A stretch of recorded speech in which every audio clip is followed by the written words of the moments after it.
குழந்தைகளுக்கு கதை சொல்றவங்க காணுங்க. பாட்டிங்கெல்லாம் ஒரு காலத்துல கதை சொல்லுவீங்க, அப்படிதானேம்மா? இப்பவும் சொல்றீங்களா? நம்ப முடியவில்லை. இல்லை இல்லை. எங்க இருக்குது பாட்டி? முதல்ல எனக்கு அதை சொல்லுங்க. எல்லாம் ஆன்டிஸ். ஒன்னே ஒண்ணு தெரியுது கண்ணுக்கு, எல்லாம் aunties. Don't call me Bhatia, call me anti. அந்த பொசிஷனே போயிடுச்சு இன்னைக்கு. எங்க சென்னையில எல்லாம் குருவி வர்றது இல்லைங்க. நான் பல தடவை இதை சொல்லி இருக்கிறேன். முற்றங்களும் முதியவர்களும் இல்லாத வீடுகளுக்கு குருவிகள் வராது. இல்ல, முதியவர்கள் வீடுகளில் இல்லை, இருந்தாலும் சீரியல் பார்த்துக் கொண்டிருக்கிறார். அவர்களுக்கு காட்சி தேவைப்படுகிறது, கதைகள் தேவைப்படுகின்றன. அவர்களிடமிருந்து கதை கேட்டோம் நாம். இன்றைக்கு அவர்கள் பார்த்துக் கொண்டிருக்கிறார்கள். ஒரு பாட்டி உட்கார்ந்து டிவி பார்த்துட்டே இருந்துச்சு. வீட்டுல புகுந்து எல்லாரும் திருடிட்டு போயிட்டான். ஒரு திருட எல்லாம் திருடிட்டான். பாட்டி சீரியல் பார்த்துட்டே இருக்குது. எல்லாத்தையும் திருடின பாட்டி அந்த திருடன் பாட்டிய பார்த்தான்.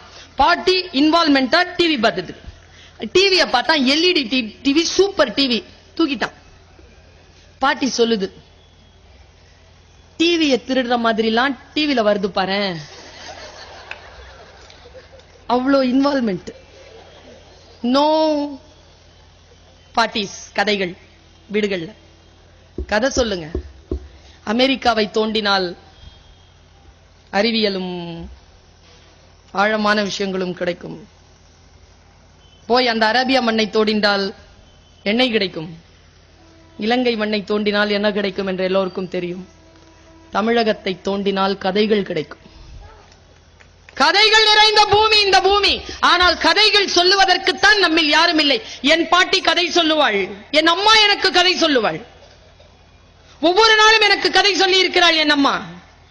கதை கேட்காத பிள்ளைகள் இல்லை வீடுகளில். கதை அவர்கள் கேட்கும், ஆனால் சொல்லுவதற்கு தான் நம்மிடத்தில் கதைகள் இல்லை.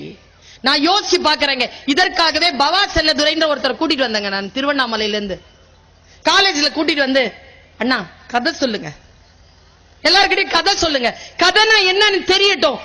ஏனென்றால் கதைகள் அவங்க சொன்னாங்க இல்லையா, வாசிப்பு நம்முடைய மனதை நெகிழ்வுத்தன்மைக்கு உட்படுத்துகின்றன.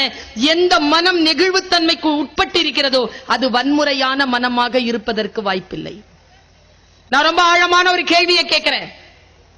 எந்த மனம் தூய்மையான மனம்ங்க? மன தூய்மைனா என்னங்க? பெரிய பட்டியல் வச்சிருப்போம்ல நாம, பொய் சொல்லாதவங்க, இது பண்ணாதவங்க, அது பண்ணாதவங்கன்னு. ஒரே வார்த்தையில ஒருத்தன் கடந்து போனான், ரூமி. எந்த மனம் அமைதியாக இருக்கிறதோ அந்த மனமே தூய்மையாக இருக்கிறது. மன தூய்மை என்பது மன அமைதிதான். ஆழமான அமைதி யாரிடத்தில் இருக்கிறது? எல்லோருடைய மனமும் கொதிநிலையில் இருக்கிறது. கொதிநிலையில் இருக்கக்கூடியவர்கள் எப்படி அடுத்தவர்களுக்கு நன்மை செய்வார்கள்? பாரதியினுடைய பாடலில் நான் முன்னமெல்லாம் அதை சொல்லிக் கொண்டிருந்தேன். அது ரொம்ப சூடான பாட்டு, சொன்னீங்கன்னா உயிர் போயிரும் போல இருக்குன்னு பல நண்பர்கள் சொன்னார்கள். அதனால் அதை தவிர்க்கிறேன். நான் தேடி சோறு நிதம் தின்று, என்ன சொல்லது? தேடி சோறு நிதம் தின்று பல சின்னஞ்சிறு கதைகள் பேசி, மனம் வாடி துன்பமிக உழன்று பிறர் வாட பல செயல்கள் புரிந்து. கிளியரா சொல்றாங்க பாரதி, உன் மனம் பாதிப்பு அடையாமல் நீ அடுத்தவர்களை துன்புறுத்த முடியாது. யாருக்கேனும் நீங்கள் துன்பம் இழைக்கிறீர்கள் என்றால் முதலில் நீங்கள் துன்பப்பட்டிருக்கிறீர்கள் என்ற அர்த்தம். மனம் வாடி துன்பமிக உழன்று பிறர் வாட பல செயல்கள் புரிந்து. அப்புறம் வேற ஒன்னா நடக்காது. நரை கூடும் கிடப்பருவம் எய்தும் கொடும் கூற்றுக்கு இரையாவும். பாரதி சொல்லி முடிச்சுட்டான். மனம் அமைதியாக இருக்க வேண்டும் என்றால் அந்த பவா ஆரம்பிச்சாருங்க. நான் என் நிலையிலேயே இல்லை. அவர் ஆரம்பித்து அவர் பேசிக் கொண்டிருக்கிறார். யூடியூப்ல அந்த பேச்சு இருக்கிறது. நான் நினைவுபடுத்துவதற்காக சொல்லுகிறேன். என்னுடைய நாற்காலியில் இருந்து நான் முனைக்கு நகர்ந்து விட்டேன். அப்படி கூட்டிட்டு போனார் நம்மள. கதை சொல்லிகள் காணோம் இன்றைக்கு. என் பாட்டி கதை சொல்லுவாள். நட்சத்திரங்களை எடுத்து என் சட்டை பையில் போட்டு விடுவாள். காலையில் எழுந்து நான் அதை தேடுவேன். பாட்டி சொல்லுவாள், நிலா எடுத்துக்கொண்டு சென்று விட்டது, நிலா வரட்டும், மறுபடியும் அதனிடத்தில் இருந்து வாங்கி தருகிறேன். சொல்லிய காலங்கள் எனக்குள்ளாக விரிந்தபடி இருக்கின்றன. அவர் கதை சொன்னாருங்க. என்ன வார்த்தை பாருங்க. நான் இதை விதைக்கிறேன், முடிந்தால் உங்கள் இல்லங்களுக்கு இந்த வார்த்தையை எடுத்து செல்லுங்கள். பவா சொன்னார், என் பாட்டி கிழிந்த பாயில் என்னை படுக்க போட்டுக்கொண்டு, கிழிந்த பாயில் என்னை படுக்க போட்டுக்கொண்டு பறக்கும் கம்பளங்களை பற்றி கதை சொல்லுவாள். என் அம்மாவின், என் பாட்டியின் கதைகளில் ஒரு நாளும் கிழிந்த பாய்கள் வந்ததே இல்லை. என் அம்மாவும் எனக்கு கிழிந்த பாயில தாங்க படுக்க போட்டா, ஆனால் பறக்கும் கம்பளங்களில் தான் என்னை எனக்கு பறக்க சொல்லி தந்தாள். நான் பலமுறை சொல்லி இருக்கிறேன் சுல்தானா. தோ சந்திரசேகர் அண்ணா அதற்கு சாட்சி. 1997 நானும் அவரும் அந்த குழுவும் மலேசியா செல்வதற்காக திட்டமிட்டிருக்கிறோம். என் வாழ்க்கையின் முதல் பயணம். சிறிய பெண் நான். என் அம்மா என் கரம் பிடித்து என்ன சொன்னாருன்னு தெரியுமா? சுல்தானா, மலேசியா போறியே, அங்க கடல் இருக்குமா? தெரியாதுமா. கடல் இருந்தா கால் நனைச்சிரு. ஏமா? உன் கால் தொட்ட தண்ணி உலகமெல்லாம் சுத்தோண்டா. இப்படி கனவு காண்கின்ற தாய்க்கு இப்படித்தானே பெண் பிறப்பாள். 31 நாடுகள் பயணம் செய்திருக்கிறேன். ஒரு பயணத்திலும் நான் டிக்கெட் வாங்கியது கிடையாது. யோசித்து பார்த்தால் உலகம் உங்கள் காலடிக்கு வரும். நல்ல சொற்களை கேட்க வேண்டுமே, நல்ல சொற்கள் நம் வாயில் வர வேண்டுமே. அறம் சார்ந்த அகநிலை அட்டில் என்று பட்டினத்து பாலையில் உருத்திரங்கண்ணனார் சொல்லுவார். சமையல் அறையில் கூட அகம் சார்ந்த சொற்களை பேசிய பெண்கள் நிறைந்த நாடு தமிழ்நாடு. யோசித்து பார்க்கிறேன் நான். பவா சொல்லிக்கொண்டே போனார், என் தாயின் கதைகளில் திருடர்கள் வருவார்கள். என் தாயின் கதைகளில் திருடர்கள் வந்தார்கள். 100 திருடர்களாவது வந்திருப்பார்கள். ஆனால் அவர்களில் ஒருவன் கூட கெட்டவன் கிடையாது. என்ன சொல்லுங்க இதெல்லாம்? திருடர்களை கூட கொல்லணும் வெட்டணும்னு சொல்லித்தர மாட்டாங்க. நாம அவர்களை கூட மடைமாற்றம் செய்யக்கூடிய வார்த்தைகளுக்கு சொந்தக்காரர்கள் தான் தமிழ் மரபு அறிந்தவர்கள். தமிழ் மரபு எந்த மதம் சார்ந்ததும் கிடையாது என்பதனை மனதில் எழுதி வைத்துக் கொள்ளுங்கள். அது எல்லா மதங்களையும் உள்ளடக்கிய வெள்ளை மதம். அது மிக ஆழமாக எல்லாவற்றையும் உள்வாங்கிக் கொண்டும் இன்னும் என்று இருக்கக்கூடிய அக்ஷய பாத்திரம் தமிழ். அந்த தமிழிலே அவர் ஒரு கதை சொன்னார். ஒருவேளை நான் சொல்லுகின்ற கதைகள் இன்றைக்கு உங்களுடைய இரவு தூக்கத்தை திருடலாம். உங்கள் வாழ்க்கையில் இதுவரைக்கும் நீங்கள் இருந்த நிலையிலிருந்து ஒரு கணம் நெகிழ்வுத்தன்மைக்குட்பட்டு நீங்கள் மகிழ்வுக்குரிய ஒரு மனிதனாக மாறுவதற்கு வாய்ப்பு உண்டு. அதுதானே சொல் செய்ய வேண்டும், அதுதானே இலக்கியம் செய்ய வேண்டும். உங்களுக்கு ஒரு மனிதரை நான் அறிமுகம் செய்கிறேன். வாசிப்பாளர்களுக்கு அது தெரியும், தெரியாதவர்களுக்கு நினைவு சொல்லித் தருகிறேன், தெரிந்தவர்களுக்கு நினைவுபடுத்துகிறேன். வைக்கம் முகமது பஷீர் என்கின்ற ஒருவர் தென்னிந்தியாவின் எழுத்தாளர்களில் முன்னத்தி வேர் பிடித்த முதன்மையான எழுத்தாளர் வைக்கம் முகமது பஷீர். என் தாத்தாவிடம் ஒரு யானை இருந்தது என்கின்ற அவருடைய ஒரு நூலை வாசித்து வாசித்து நான் கலங்கி போயிருக்கிறேன். வைக்கம் முகமது பஷீர் எழுதிய சுய வாழ்க்கை அனுபவத்தை, கதையை பவா சொன்னார். அந்த கதையை கேட்பதற்கு முன் என் மனநிலை வேறு, அந்த கதையை கேட்டதற்கு பின் என் மனநிலை வேறு.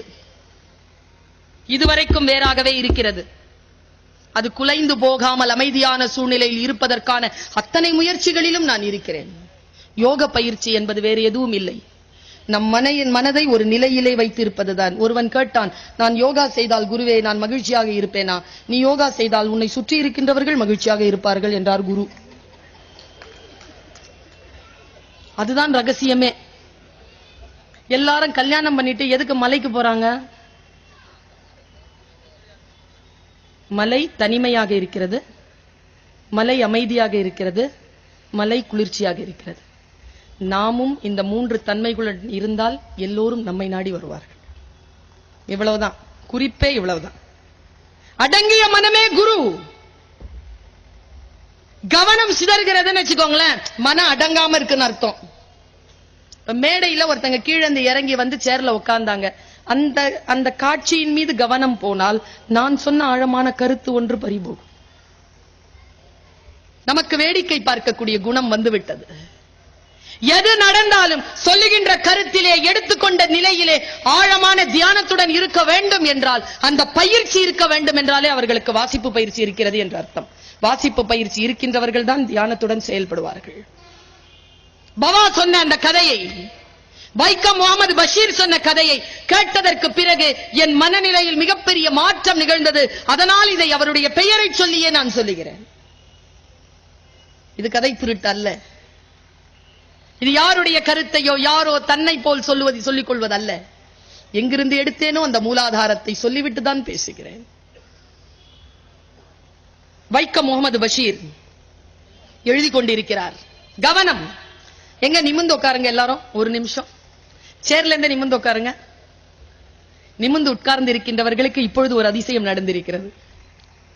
2 இன்ச் உயர்ந்து இருக்கிறீங்க.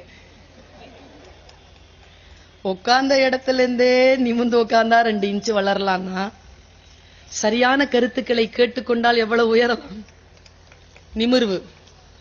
நிமிர்ந்த நிலையில் இதை உள்வாங்கிக் கொள்ளுங்கள். வைக்கம் பஷீர் எழுதி கொண்டிருக்கிறார். தான் எழுதி கொண்டிருப்பதை பதிவு செய்து எழுதுகிறார். நான் எழுதி கொண்டிருந்தேன். 2 நாட்களாக எழுதி கொண்டே இருந்தேன். என்ன சாப்பிட்டேன் என்று நினைவு இல்லை. பசி வயிற்றை கிள்ளியது.